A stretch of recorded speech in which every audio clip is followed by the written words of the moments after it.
네, 안녕하십니까. 오늘도 일상기도회로 우리의 한 주를 마무리하는 하루가 되었으면 합니다. 우리가 오늘 함께 살펴볼 본문은 스가랴 9장 1절에서 8절까지의 본문입니다. 함께 말씀을 나누도록 하겠습니다. 우리가 앞서 살펴본 1장에서 8장까지의 말씀은 여호와께서 예루살렘에 돌아오시고 그곳에 성전이 세워질 것이라는 말씀을 계속해서 이야기했습니다.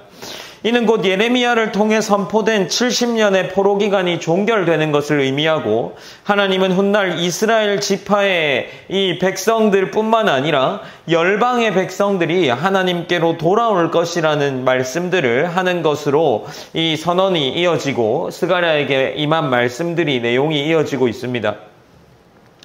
이제 하나님께서 9장부터 그 미래의 성취의 모습을 조금 더 구체적으로 보여준다고 할 수 있는데, 이제 이 본문에서는 이스라엘 주변 국가들에게 임할 심판을 묘사한다라고 할 수 있습니다. 그 첫 번째 심판의 대상이 1절에 기록되어 있습니다. 9장 1절에서는 여호와의 말씀이 하드락 땅에 내리며 다메섹에 머물리니 사람들과 이스라엘 모든 지파의 눈이 여호와를 우러러 봄이니라 라고 이야기를 합니다. 첫 번째 경고의 말씀은 북방의 하드락 땅과 다메섹을 향합니다. 여호와의 말씀이 하드락과 다메섹의 땅에 머물 것이라고 이야기하죠. 이 지역은 앞서 우리가 이야기했던 이스라엘의 북방 지역이라 할 수 있습니다. 곧 여호와께서 이들을 향하여서 심판하시고 그 가운데에 그들 땅에 여호와의 말씀이 임할 것이다 라고 이야기하는 거죠. 그리고 곧 여호와께서 심판을 행하실 때 사람의 눈과 모든 이스라엘 지파의 눈이 그분을 향하게 될 것이다 라는 예언들이 선언이 이어지고 있습니다.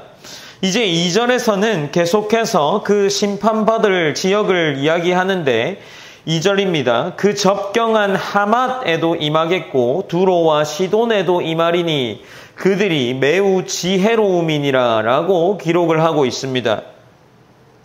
이스라엘 적대 국가였던 아람, 시리아 지역에도 심판이 이루어집니다. 이 북부 지역은 페르시아 시대에 제국 정책이 형성되는 주요 지역이었습니다. 두로와 시돈이 매우 지혜로움에도 불구하고 그들이 심판받을 것이다 라고 이야기를 하는데, 그들의 지혜가 하나님의 진격을 막는데 아무 도움이 되지 않을 것이라고 이해할 수 있는 거죠. 이 두 도시는 아람과 달리 이스라엘과 군사적인 충돌을 하지는 않았습니다. 그러나 이 두 도시 모두 해상무역으로 유명하고 부유한 강한 도시였습니다. 그들에 대한 심판 장면은 스스로 지혜롭다 여기는 그들에게 이루어지는 심판을 선언하는 겁니다. 이제 2절에서도 하맛에도 하나님의 심판이 임하고 두로와 시돈에도 하나님의 심판이 임할 것임을 이어나가고 있는 겁니다. 이제 3절에서는 이어지는 4절까지 두로에 대한 심판의 기록이 있습니다.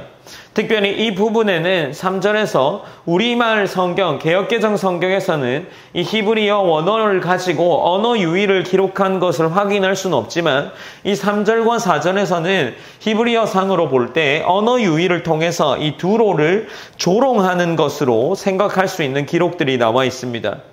어쨌든 이 두로에 대한 심판들이 이어지고, 특별히 4절에서는 그 두로를 향하여서 이런 기록이 있습니다.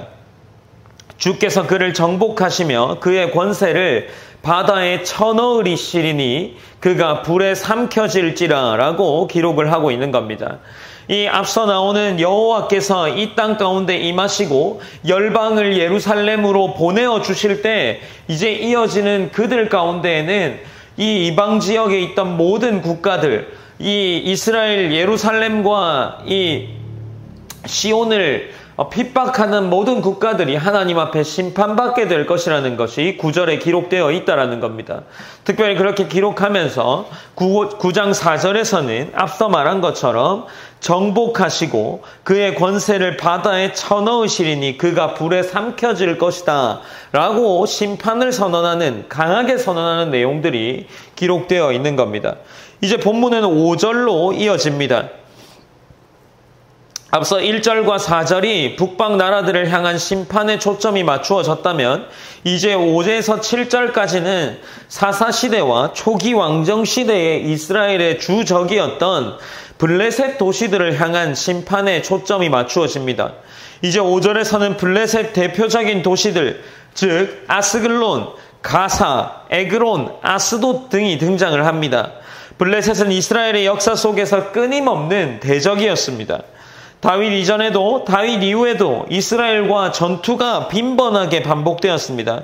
그런데 오늘 본문에서는 하나님이 그 도시들이 두려움에 휩싸이고 힘을 잃어버리게 될 것이다 라고 이야기를 하고 있는 겁니다. 아스글론은 두려움으로 말미암아 보게 될 것이고 가사는 크게 근심할 것이다 라고 이야기하고 있습니다. 에글론은 어떻게 됩니까?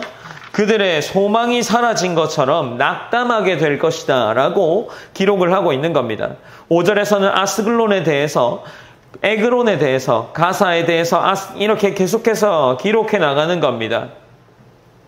이제 6절에서는 아스돗에 대한 기록인데, 아스돗에는 잡족이 거주하리라 내가 블레셋 사람의 교만을 끊고 라고 기록을 하고 있는데, 혼혈 백성이 아스돗에 거주할 것이다 라고 말하는 겁니다. 이 잡족, 혼혈 백성이라는 표현은 단순히 민족적인 혼합을 의미하는 것이 아니라 정체성이 흐려지고 신앙이 타락한 상태를 가리키는 것으로 이해할 수 있습니다. 하나님은 내가 블레셋 사람의 교만을 끊겠다라고 하시고 있습니다. 여기서 교만은 단순한 자만심이 아니라 하나님을 대적하고 그들 나름의 문화와 힘, 경제력만을 의지하는 영적 교만을 의미하는 겁니다. 이제 7절에서는 그 심판 후에 회복의 약속이 담겨 있습니다. 하나님은 블레셋 사람들의 입에서 피를 제거하고 그들의 이빨 사이에서 가증한 것을 제하겠다라고 이야기를 하십니다. 이것은 그들이 우상 숭배와 부정한 제사에서 돌이키게 될 것을 의미하고 있는 겁니다. 그리고 그들도 남아서 하나님께 돌아오리니 유다의 한 족속같이 되리라 라고 말씀하고 있습니다. 앞서 나오는 이 이방 민족들에 대한 심판이 그 심판으로 끝나는 것이 아니라 하나님의 백성으로 회복시키기 위한 과정이라는 것을 보여주고 있는 겁니다. 앞서 8장에서 이야기한 열방의 백성들이 예루살렘과 시온으로 돌아오는 장면들이 떠오르게 되는 거죠. 이제 8절에서는 하나님께서 친히 자신의 집을 두루 지켜 보호하시겠다라고 선언하고 있습니다. 특별히 8절에서는 이는 내가 눈으로 친히 보민이라 라고 마무리되는데 우리가 앞서 9장 1절의 기록이 무엇이었습니까?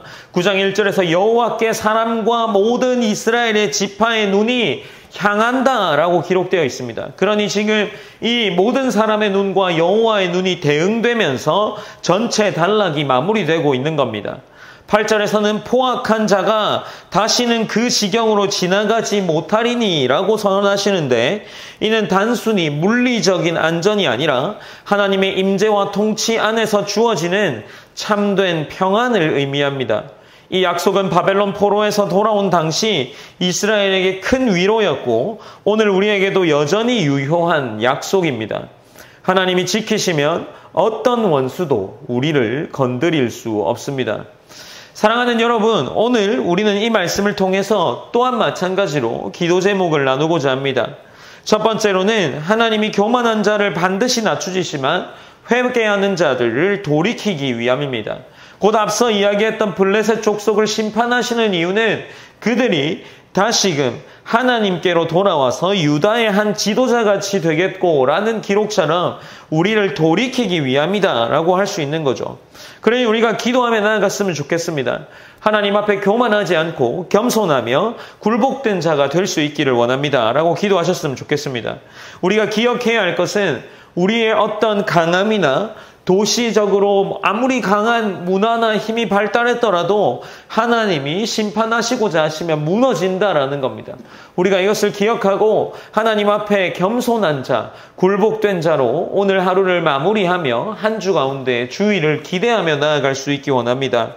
그리고 두 번째로는 하나님의 백성은 궁극적으로 하나님이 지키신다라는 것을 기억했으면 합니다.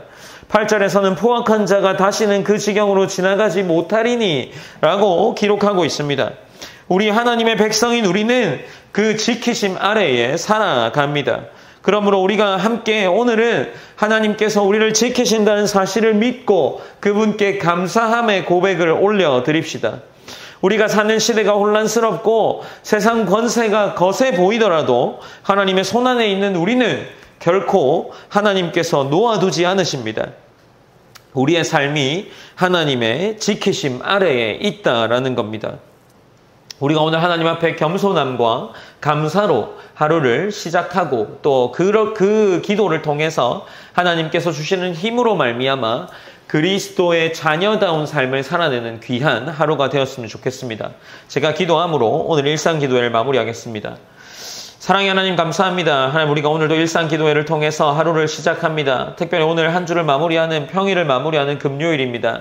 하나님 우리가 한 주 동안 또 잘 지내게 해주심에 감사의 고백을 올려드립니다. 우리가 더욱더 힘을 내어서 하나님 앞에 건장한 또 건전한 그리스도인 청년으로 살아갈 수 있도록 하나님 인도하여 주시옵소서. 하나님 특별히 우리가 오늘 나눈 말씀처럼 하나님께서 우리가 지키심을 기억하여서 우리를 지키심을 기억하여서 그분 앞에 더욱 깨어 그리스도인답게 살아갈 수 있는 삶을 살게 하시고 또한 우리가 하나님 앞에서의 삶이 더욱더 복된 삶이 되어서 하나님께 영광된 삶, 하나님께 심판받고 돌아오는 것이 아니라 하나님께서 이미 우리를 구원하시고 이미 우리를 지키신다는 사실을 통해 하나님께 더욱 영광된 삶으로서의 삶을 살아갈 수 있도록 인도하여 주시옵소서. 하나님 오늘 하루의 삶도 잘 마무리하게 하시고 또 살아내는 모든 시간들 가운데 하나님이 우리의 삶을 다스리고 우리의 삶을 간섭하신다는 것을 기억하며 나아갈 수 있는 귀한 하루가 되었으면 좋겠습니다. 오늘 하루를 붙잡아 주시고 인도하여 주시옵소서. 모든 영광 하나님께 올려드리며 살아계신 예수님의 이름으로 기도드립니다. 아멘.